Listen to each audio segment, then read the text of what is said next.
demonstrate the angles for half turns and third turns of the torso twist and the circle step. So take a breath. It's a little bit complicated, but you'll be able to figure it out. So let's look at the space that we're in. This is the front plane. This is the back plane. That's the left back corner, and that's the right back corner. So those landmarks are going to be really important to us. When you're standing at performance angle, you're in performance angle to the front plane, right? If I wanted to do a circle step, I'm going to be turning, if I want to turn 3 times, I'm going to start the turn, but Larissa's going to finish the turn. What I'm looking for is to see if she stops in the back left corner or if she stops in performance angle to the back plane. So I'm going to tell her what to do so that she does exactly what I'm anticipating. But let's say we're in a circle step and she's going to stop at the back left corner, which means that we're going to do 3 turns. So let's see what that looks like. So I'm going to start the turn. This is going to finish the turn. Right now we're facing the back left corner. That means that Anita knows that the next turn is going to take us to the back right corner.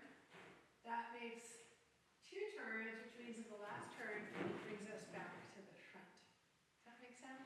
So now let's look at what happens when Larissa decides that we're going to do half turns. So I can't tell her what to do. I mean, I can tell her right now because we're on camera and she wants the direction. But if we're dancing, I can't tell her what to do. I have to start the turn and she tells us, and look, now we're standing in performance angle to the back wall. That means it's halfway around, which means the next step is going to bring us all the way around. Right? So if the person in Larissa's position can give us that clear of a message, we'll know exactly what to do.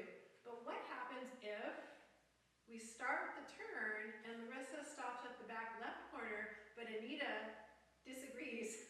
No, she doesn't disagree, but she misinterprets it and brings us all the way back to the front.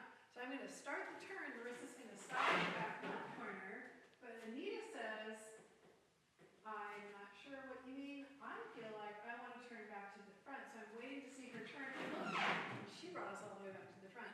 So I thought it was going to be 3 turns, but Anita decided it was going to be 2.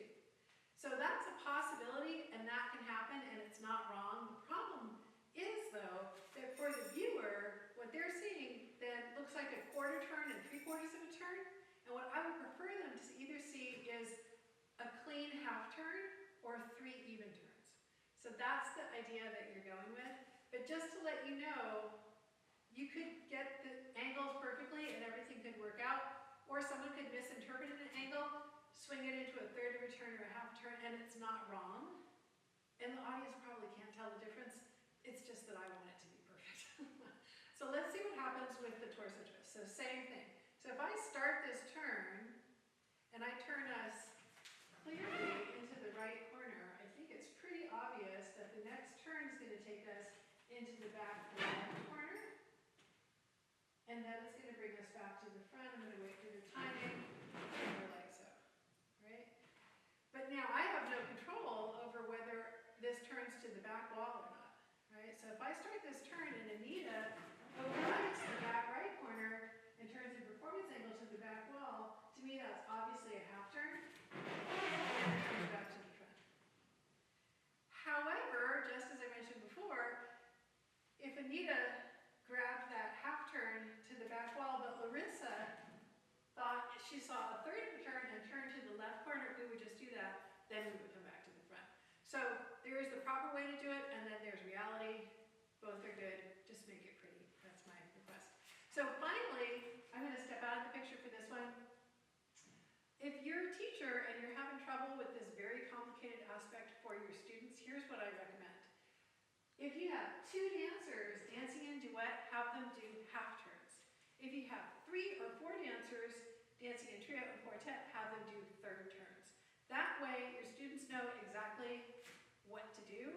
They'll build up the muscle memory. Eventually, they'll start to play with it. Then they'll be able to break it apart and do it.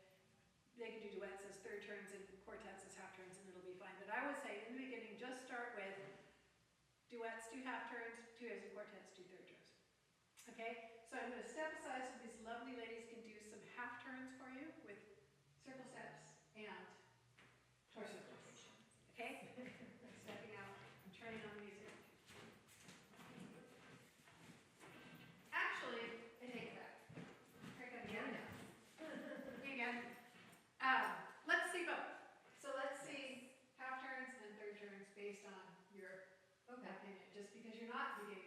you don't need to only do half turns and pirouettes. So knock yourself out